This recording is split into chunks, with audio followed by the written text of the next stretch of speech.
Congressman August Pfluger is with us on KWEL. Congressman, recently retired from the United States Air Force as a full bird colonel. How many years? 27? Well, good morning. 26 years, almost 26 years, a little over 25, almost 26. So it's great to be with you this morning. Congressman, thank you much for your service in the military. That's a fantastic thing. Would you recommend military to young people not maybe knowing what they want to do? Well, absolutely. If you're looking to find a place where the team is more important than self, where you can give back and serve this great country, 250 years of legacy of service members who love the flag, love knowing that they are preserving our liberties and our freedoms. Absolutely. And a lot of good kids coming out of the Permian Basin, out of Midland and Odessa. Some who want to go to the service academies, of course, I nominate and send those names forward to the service academies, and then they give the appointments, and a lot of successful kids. Some who go straight in and enlist, and some who go through ROTC programs. But, Craig, might I tell you that just yesterday, the Permian Basin Honor Flight came to Washington, D.C., and brought veterans from all over West Texas to our nation's capital to see the monuments. We met on the World War II monument. There were several members of the press that were there, asking questions and talking to the veterans and traveling alongside. What a great event to meet a lot of Korean War veterans, a lot of Vietnam veterans, even some Gulf War veterans who have the hero's welcome. And many of them did not get that, especially thinking back to the Vietnam era, that they did not come home to a grateful nation. And I was able to talk with them, and Mayor Lori Blong did a great job.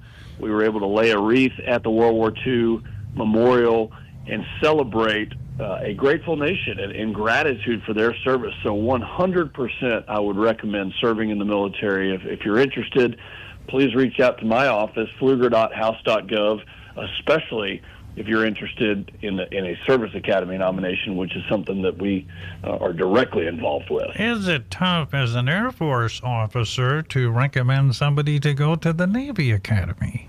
Well, of course we have our friendly competition, and I'll always try to urge them to make a good decision. But no, I love it when a kid has something in mind that they want to do, and they want to go to West Point or Annapolis or the Air Force Academy or the Coast Guard Academy or the Merchant Marine Academy too, then we'll talk them through it. And I actually spend quite a bit of time on the phone with high school kids that want to ask questions. What's the career like? What should I expect? What can we do? How can I serve? I mean, it's great when they have that in their mind. All right, 20 away from 8. Congressman August Pfluger's on KWEL AM 1070 and FM 107.1. We will ask you this. We'll get into the meat of some things here, but this is very important. We are doing a series here and asking our contributors and listeners to, in 30 seconds or a minute, whatever, to simply express, and then we put this all together for airing throughout the year as we celebrate our birthday. And so the question is to all of us and to all who call in, to you, Congressman, why you love America. Well, that is a great question. Thank you for putting that out there.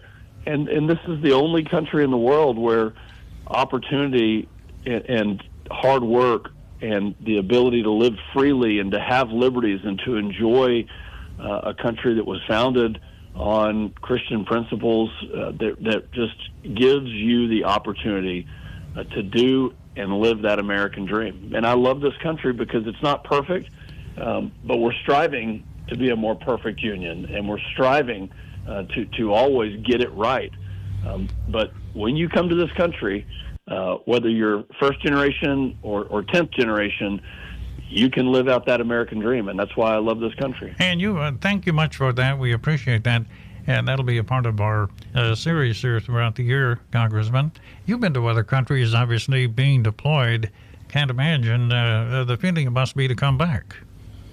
Oh, it's a wonderful feeling. Yes, we were stationed abroad multiple times, and while that's a great experience, there is nothing like coming home and realizing this is where I'm from. I'm so blessed to be an American, blessed to be a Texan, and there's no other feeling. I mean, the United States of America is an amazing place, and that's why so many people across the world want to come here for the opportunities that we are afforded.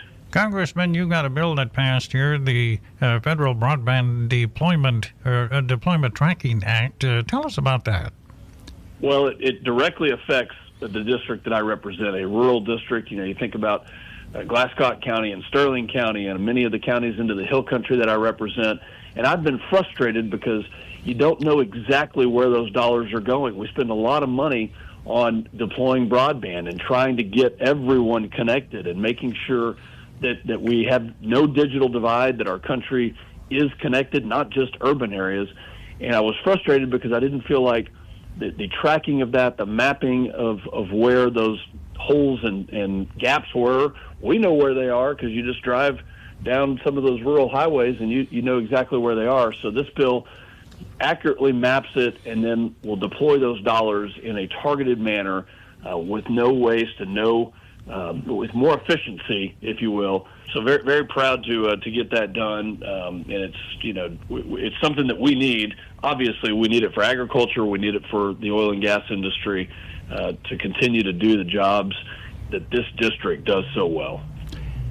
Now, you're talking about rural here, and of course, that's exactly where we are. There's a New York Democrat, Representative Tom Suozzi, and he says we have to help our poor brethren and sisters in the South, including the Southwest, catch up on education. What do you think about that?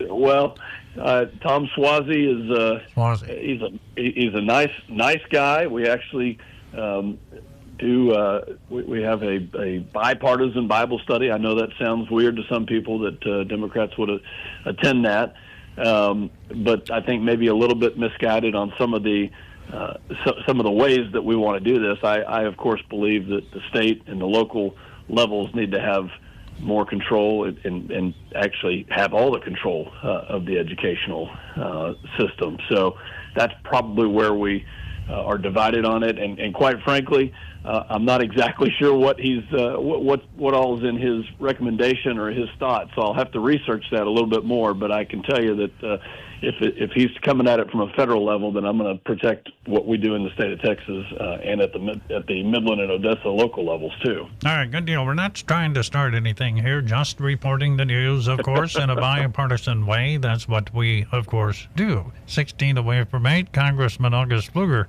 Congressman, there's a lot of things to talk about. We'll get into the Mideast, but redistricting is a big news story. And there's one mindset out there that, hey, Texas started this, and maybe you shouldn't have. The Democrats are going to end it, all this redistricting. What are your thoughts? I know your district's been affected.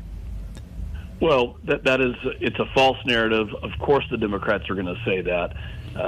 Just this week, Virginia voted barely by 2% or so to redraw their lines. They have 11 congressional representatives, and they want to draw 10 Democrat districts and 1 Republican district. They just had a Republican governor. They flip almost every other 4-year cycle from Republican to Democrat. So this is a very purple state. It's a very 50-50 state.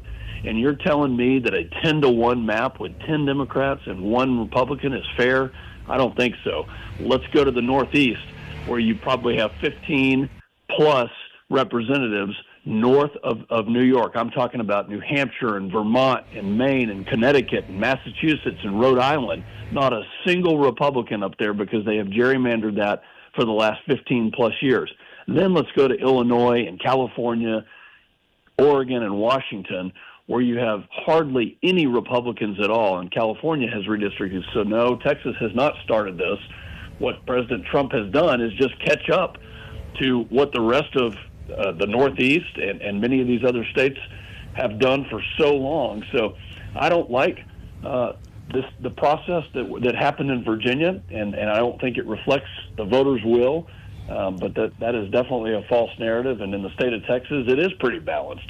And even after the redistricting efforts here, it still is pretty balanced and represents, proportionately speaking, about what Texas does on the general election voting scale. 13 away from 8 now on KWEL AM 1070 and FM 107.1. Congressman August Pfluger with us on the radio. Ceasefire. What about the ceasefire in place indefinitely, apparently? And President Trump says the U.S. has accomplished about 75% of its goals in Iran. And you're a military guy, of course. What are your thoughts?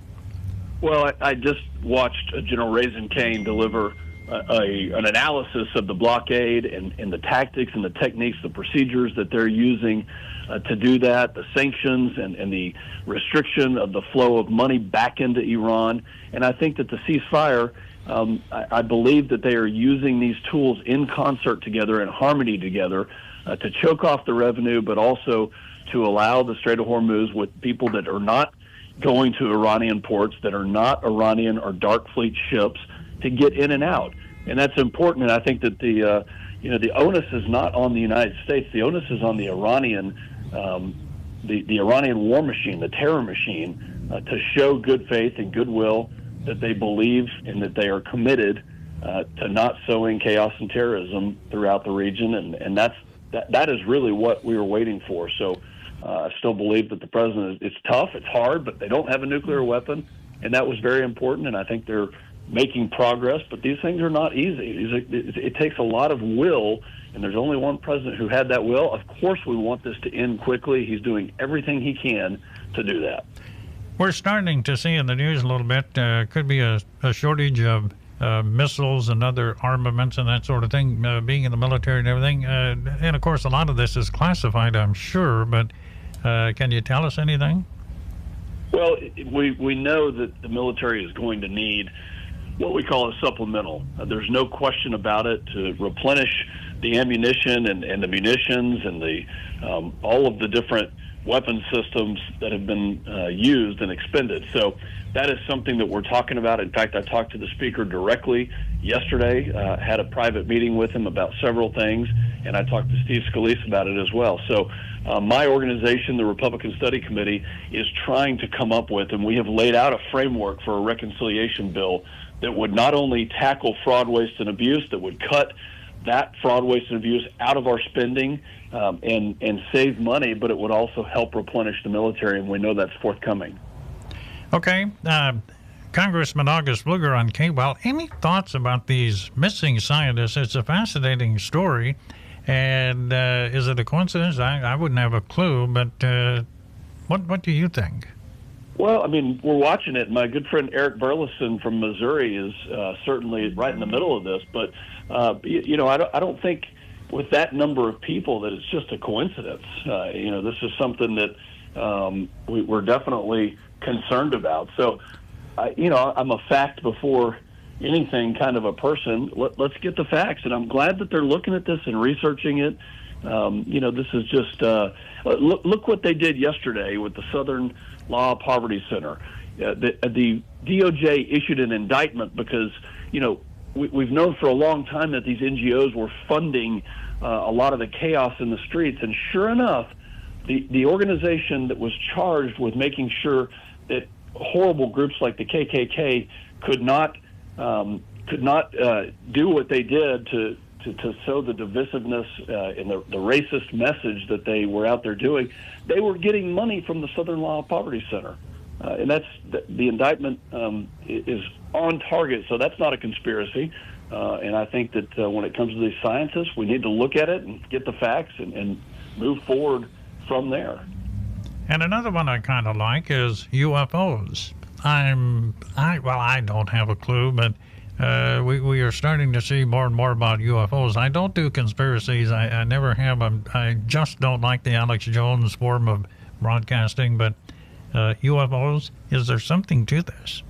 Well, as a pilot and somebody who has been around that for a long time, I guess we'll see what the president releases. But I know over the course of the last 100 years, there's been a lot of testing that has gone on with aviation, and some of those things probably can be explained. Let's see what the administration releases. I'm kind of like you, not a facts person first, not a conspiracy person. But Craig, if I might mention, we had a lot of Midlanders and Odessans in Washington, D.C., not just the Honor Flight and the veterans, but we also had the chambers of commerce that came up and walked the halls of Congress, met with senators, met with congressmen, not just me, but my colleagues as well, to spread the good word about what the Permian Basin does. And in Midland and Odessa, both the chambers under Evan Thomas and Renee Earls were working hand in hand, advocating for our area, advocating for our community, advocating for energy and the business that powers our entire country. And I couldn't have been prouder to be with them and to participate in a lot of their activities. They did a great job. Both Mayor Cal Hendrick and also Mayor Lori Blong were in Washington, D.C., advocating for the communities that are just so incredibly important to our nation. Oh, we live in a great place out here in West Texas, and we would include San Angelo, of course. It's a good place, too. Congressman, we'll bring in a quick call if you don't mind, and welcome into the broadcast on KWEL with Congressman Pfluger. Good morning, Congressman. How are you this morning? Good morning. I'm back in West Texas in San Angelo. Flew in late last night, so I'm doing much better.